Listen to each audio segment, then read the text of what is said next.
How do you become a millionaire if you are starting with $0? Now, I'm going to tell you how I did it and how you can absolutely do this too. Now, I'm going to definitely be straightforward and say this is not a get rich quick scheme. You could literally turn off this video if you think and you want a get rich quick scheme, because this is not a get rich quick scheme. But I will tell you, I personally became successfully unemployed.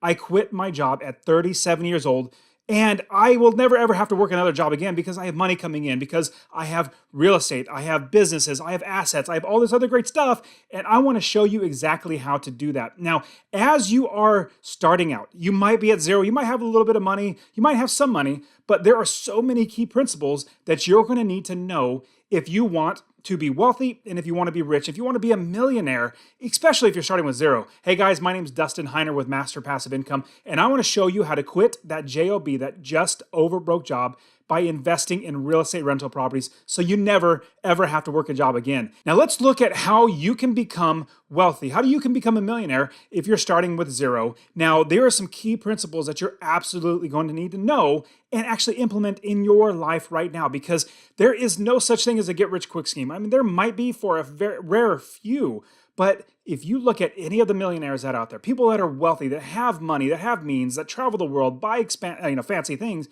it's because they worked their tail off. They worked hard to get where they are, and so they are living the life that they have because they built it up.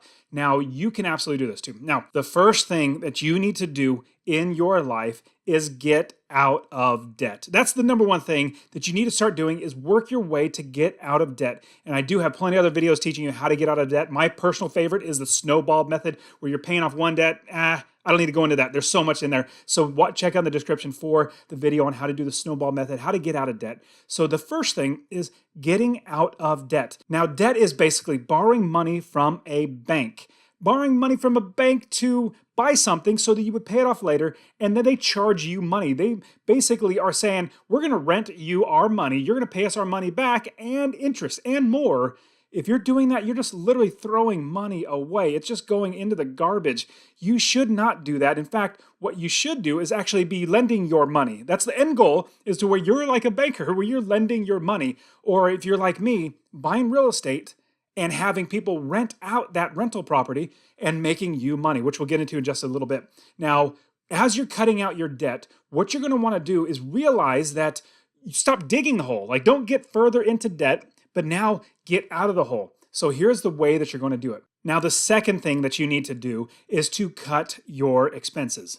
Now, I completely understand that it's so much easier to say and harder to do. Like, let's say you live in a really expensive area of the country that the rents are really, really high, or the price of your mortgage or the price of the home that you bought in your mortgage is really expensive. I completely understand that. But let's start small. Let's start at the little things that you probably could cut out. Maybe if you smoke cigarettes, maybe smoke less cigarettes. I hope you don't smoke cigarettes, but if you do, cut that back. Or if you can go with the off-brand of sodas or whatever it might be, and even cutting things out. Like if you go to Starbucks or you go get coffee once a day and you spend $5 to $8 on that coffee, then maybe make 25-cent batches at home and drink that and save that money. Now, don't get me wrong. I'm absolutely not against all the luxuries in life.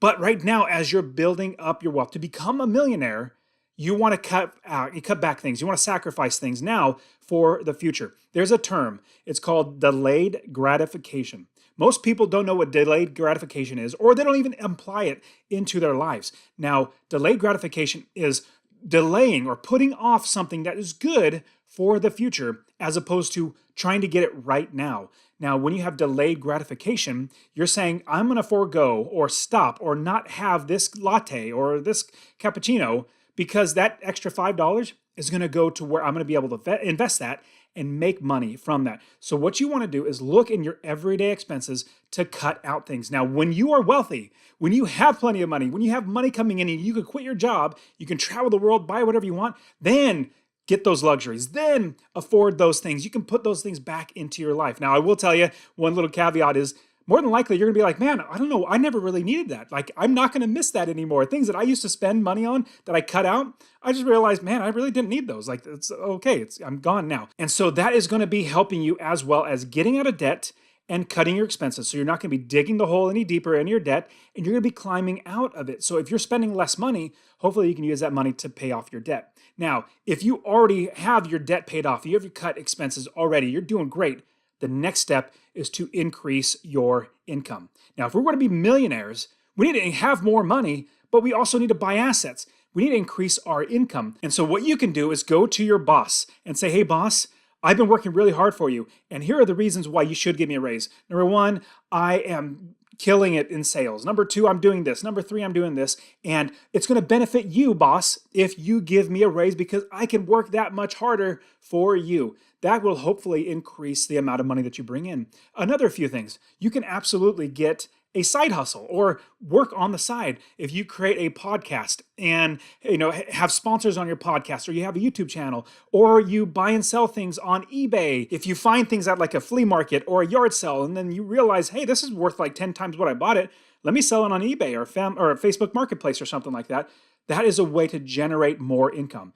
Man, even drive for Uber. Drive for Uber and make more money. You can even create an Etsy account, etsy.com, and sell things on Etsy. It could be even a downloadable, like a printable thing where you do it one time and just keep selling it and you make money. There are so many different ways to make money. In fact, I actually have another podcast, another YouTube channel. It's called Successfully Unemployed, where I teach how you can actually become successfully unemployed. And I've also interviewed people, experts who are successfully unemployed. So look in the description for Successfully Unemployed as well, but you can even just type search Successfully Unemployed in YouTube and you'll absolutely find that as well. Now, as you are working on these things, you're getting out of debt, you're cutting your expenses, you're increasing your income, the next thing that you want to do is save for future investing. That is by far one of the best things that you can do. And the fourth thing that you need to do is to save for an emergency fund. Now, I can't stress this enough.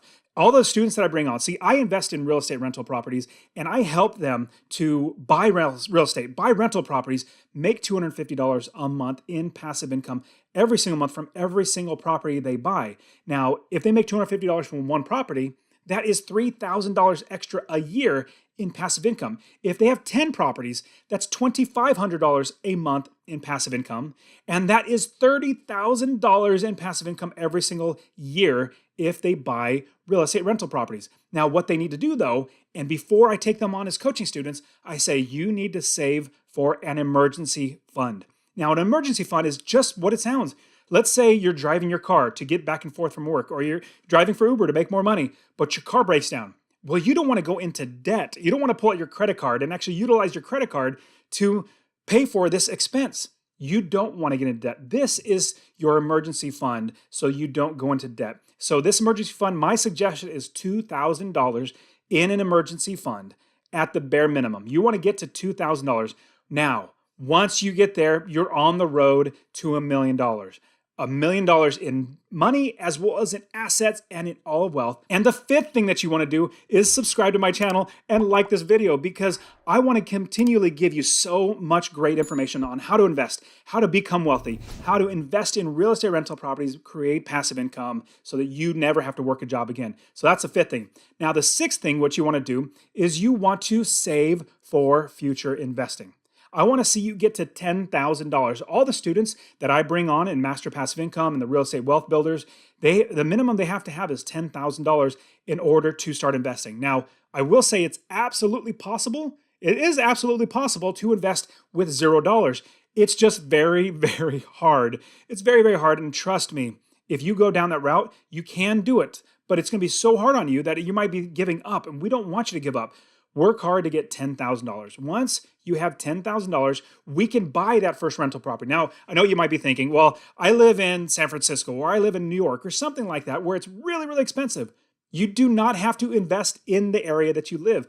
I love investing out of state. I invest all over the country. My students invest all over the country. When I first started investing, it was in California. I lived in California, and it was 2006, 2007, and I realized the market was going up, up, up, up, up, and if I were to buy a property there, I would be losing money every single month because I could not make passive income. What I did was I literally flew to Ohio, flew to Ohio, bought property there, and kept buying more and more property. Now I have 30 plus properties, each making me a minimum of $250 a month in passive income. And I branched out to other states, Texas and Arizona. I have students investing in like North Carolina, Tennessee, Florida, all over the place. Now, you can do that too. Once you have $10,000, you can go to other places. I would say, I never fly physically anywhere anymore. Everything is so technology based. You can look everything online. You can find people online. You can find properties. You can do this business online. I literally never fly anywhere again to view properties. Out of all the 30 of them, I've only seen 2 of them physically. I was literally in the area of one of my properties and I said, hey, let's just drive by there and visit it. It was in Houston, Texas.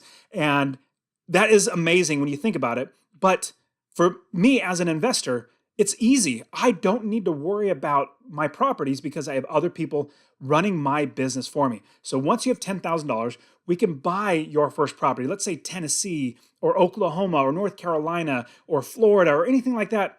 We can take that $10,000, buy a $50,000, a $60,000, a $70,000 house. And yes, there are houses that are only $50,000 or $60,000. There are some that are even like $20,000 and $30,000.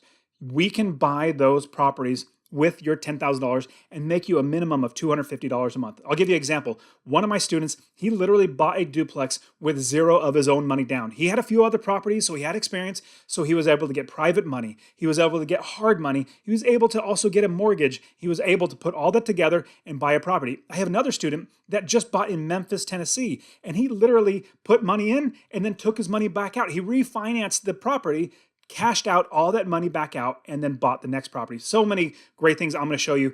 Stick with me. Remember, subscribe to the channel so you can keep getting all this great information on how to do this. The next step is you must build the business first. You're going to hear me say this all the time because nobody else is saying this. No other real estate investor talks to you about this, or nobody who's teaching real estate will tell you that you need to build the business first. They'll just tell you, find a property, analyze the numbers, make sure it's going to make you money, then buy it, and then I'm going to tell you that if you do that, you're going to lose money. In fact, I love buying properties off of people who do that because they do it wrong. And then they're fed up. They're like, just take this property away from me. I don't want this property anymore. It's a headache. I hate these tenants. I hate dealing with them. I don't want to have it. Take it. And I buy it for pennies on the dollar, which is great because they're just fed up. They just want to get rid of it. What you want to do is build the business first. And now, quick, broad overview, and I have so many other videos teaching how to do this, but you want to make sure you have the right people in place.